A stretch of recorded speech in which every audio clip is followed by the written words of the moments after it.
Je vais répondre à vos questions par ordre chronologique. Première question posée par Frédéric Hamon sur la méthodologie. Une question qui a surpris Yvette, mais qui ne m'a pas surpris moi, parce que je ne suis pas... Ah, mais si j'ai enlevé mon masque. Ah oui, bravo. Je ne suis pas un apathe, c'est pourquoi je vais y répondre moi-même.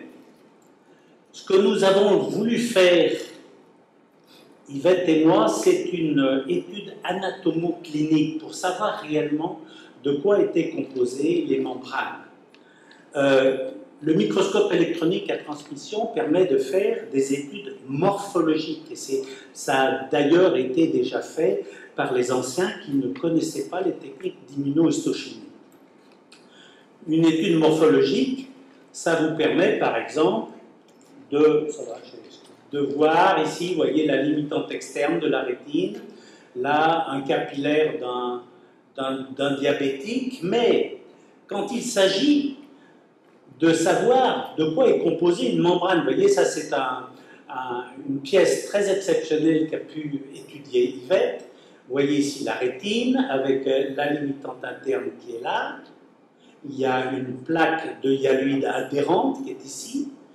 Vous voyez qu'il y a des cellules sur la limitante interne. Vous voyez qu'il y a des cellules au-dessus de la limitante interne. Et il y a même des cellules sur la face externe du vitré. Eh bien, pour savoir de quoi est composé, de ce que sont ces cellules, si vous faites une étude en microscopie électronique à transmission, eh bien par chance vous allez tomber sur une cellule comme ça, vous allez peut-être noter le côté un peu joufflu de son réticulum endoplasmique, mais bon, vous allez peut-être même pouvoir faire une hypothèse sur ce que c'est que cette cellule, mais vous ne saurez pas où est localisée cette cellule.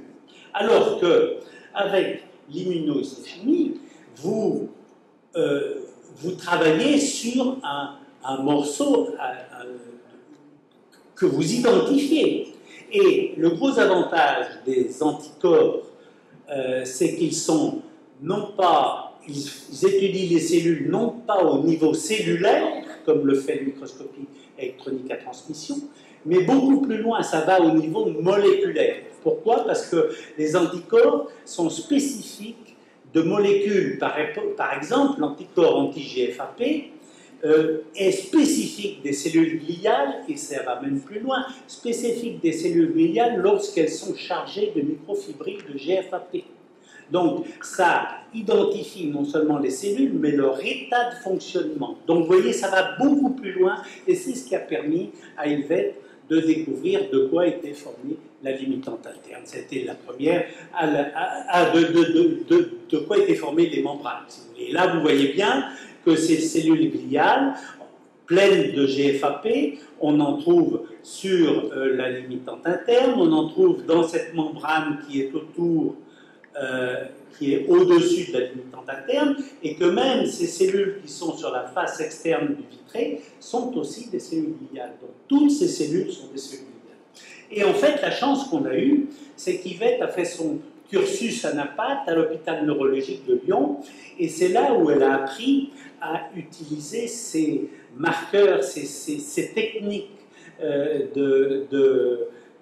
d'immunohistochimie, parce qu'en neurologie, c'était quelque chose qu'on utilisait. Et lorsqu'elle a pris la succession du professeur Herouet à Nantes, elle a hérité de toute une bibliothèque de lames énorme, et elle a pu appliquer ces techniques à ces lames-là et faire donc cette étude qui est vraiment tout à fait exceptionnelle. Nabil,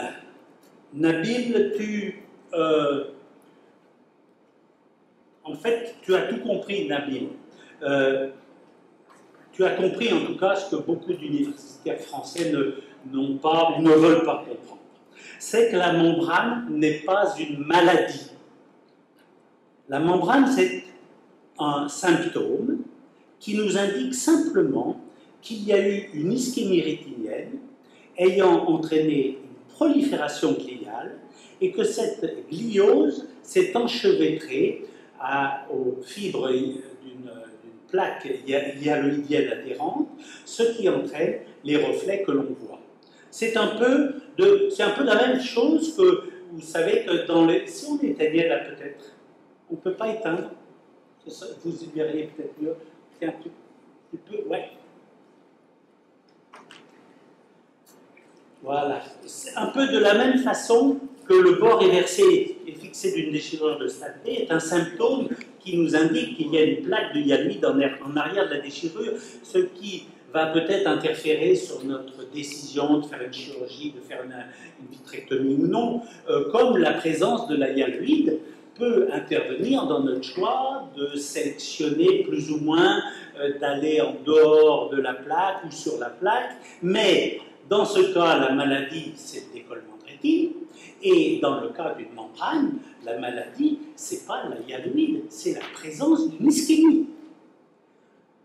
Dans un ulcère variqueux, les croûtes ou les morceaux de peau qui desquament peuvent gêner le malade quand elle frotte sur son pantalon, de la même façon qu'une plaque hyaluridienne peut gêner le malade par les métamorphopsies qu'elle va entraîner, mais on ne traite pas un ulcère variqueux en enlevant les croûtes, les morceaux de plaque, les morceaux de peau, et on ne traite pas une membrane en enlevant une hyaluride. Alors, quand je vous dis ça comme ça paraît très compréhensible, et pourtant, il y a une incompréhension phénoménale.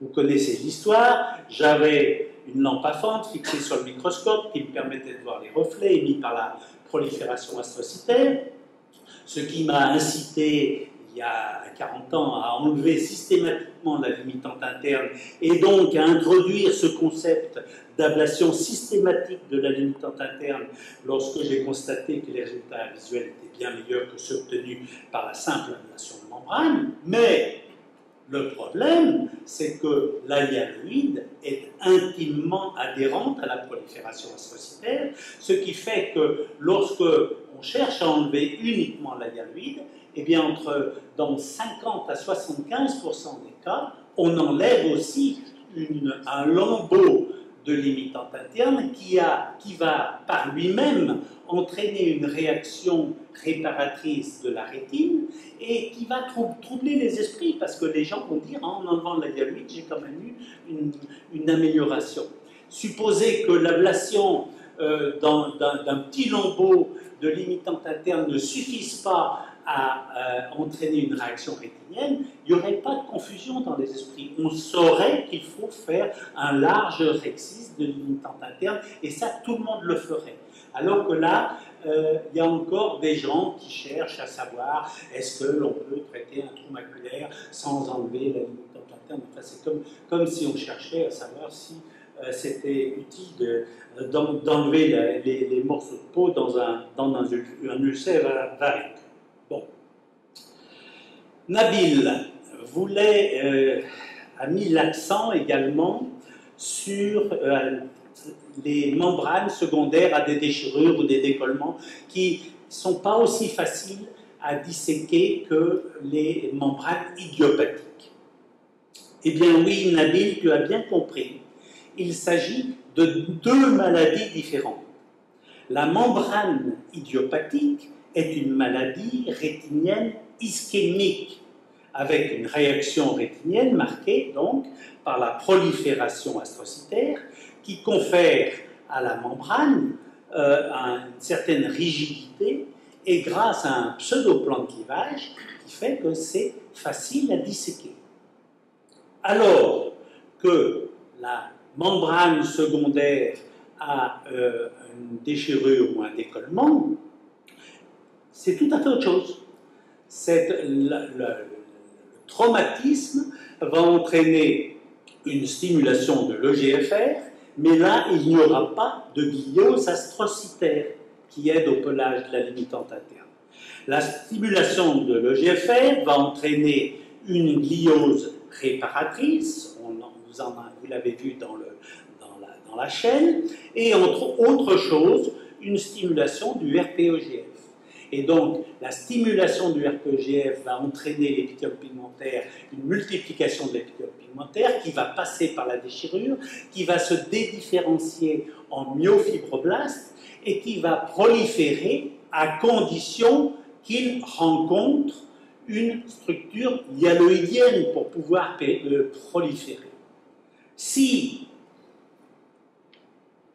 deux possibilités. Si il n'y a pas de structure hyaloïdienne adhérente, vous voyez ici, la hyaloïde est parfaitement détachée, il n'y a pas de plaque hyaloïdienne adhérente, eh bien, rien ne va se passer, d'autant plus qu'il y a une gliose des cellules de Muller qui maintiennent, comme un étai, l'épaisseur de la rétine et qui évite que se développe un édème. Et rien ne se passera. Et c'est pourquoi c'est tellement important d'enlever dans des perforations, c'est tellement important d'enlever ces plaques hyaloïdiennes.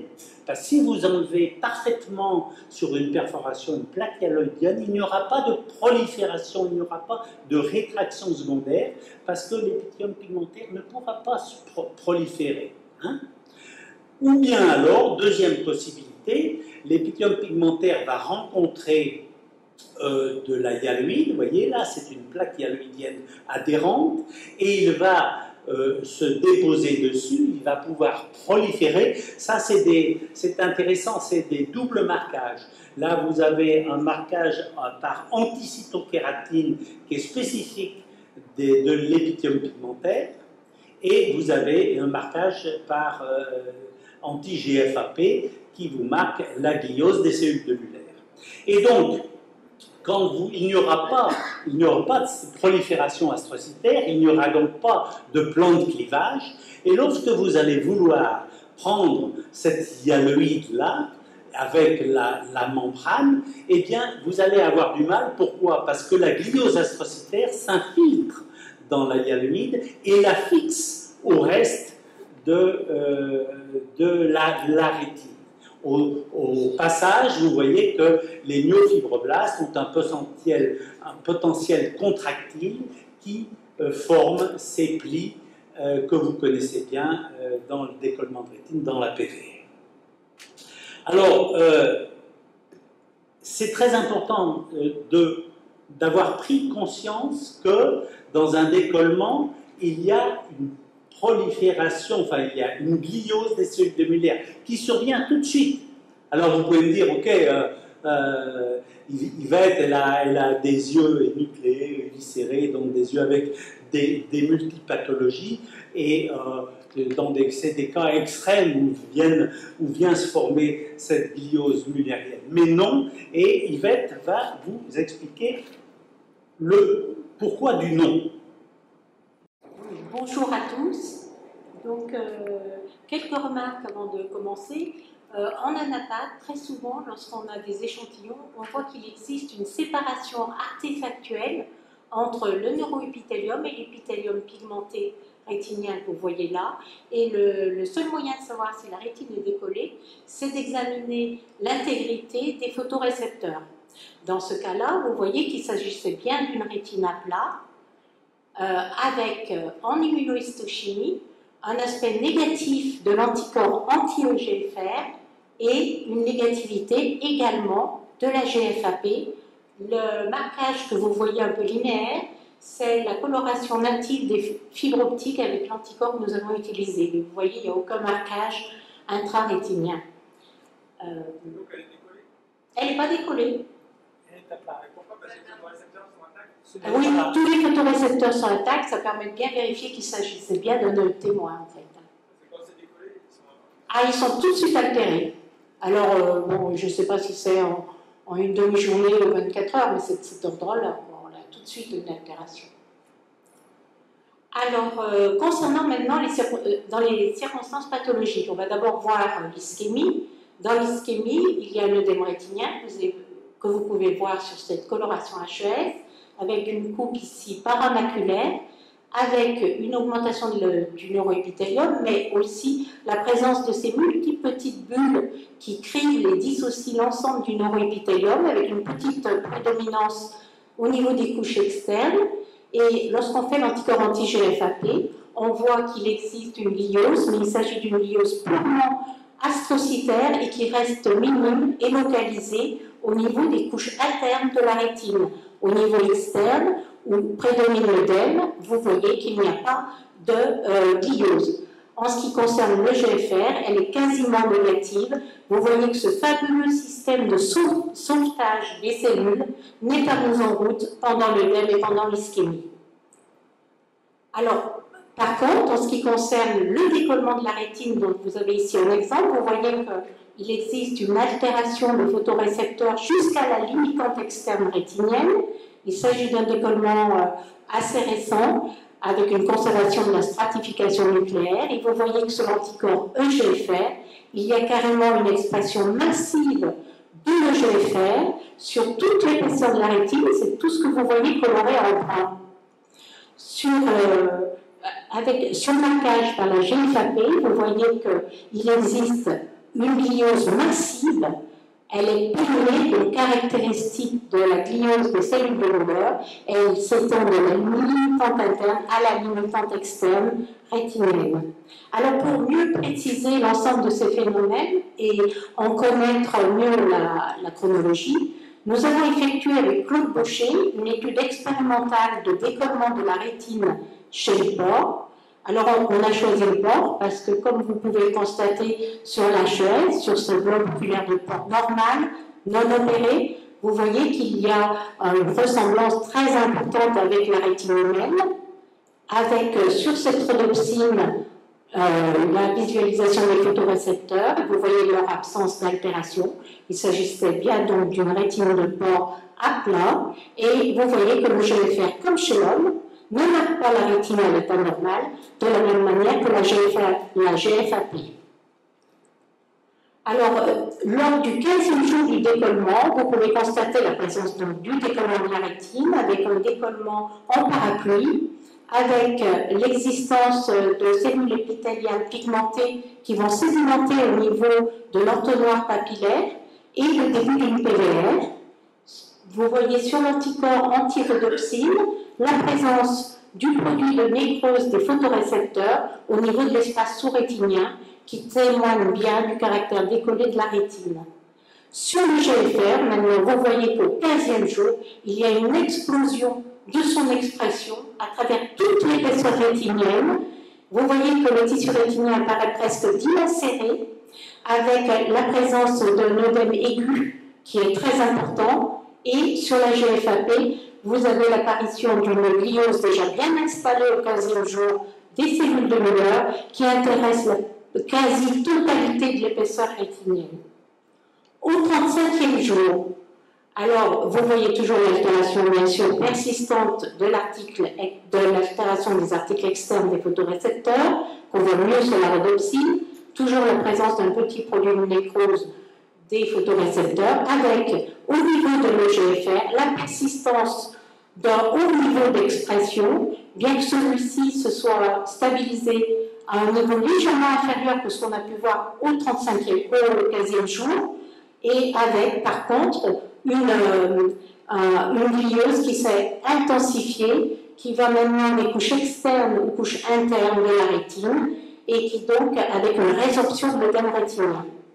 Alors pour conclure, on peut voir que vont s'opposer deux phénomènes pathologiques qui sont l'ischémie et l'œdème, les modes réactionnels de la rétine, avec dans l'ischémie une gliose qui reste modeste, localisée aux astrocytes et aux couches internes de la rétine, sans résorption de l'œdème et sans stimulation de l'EGFR, alors que dans le décollement de la rétine, on a une production massive de l'EGFR, avec une gliose rétinienne massive qui va se faire au dépend de la cellule de Müller et une résorption de l'œdème. Voilà, donc c'est à vous maintenant de jouer pour favoriser ces réactions.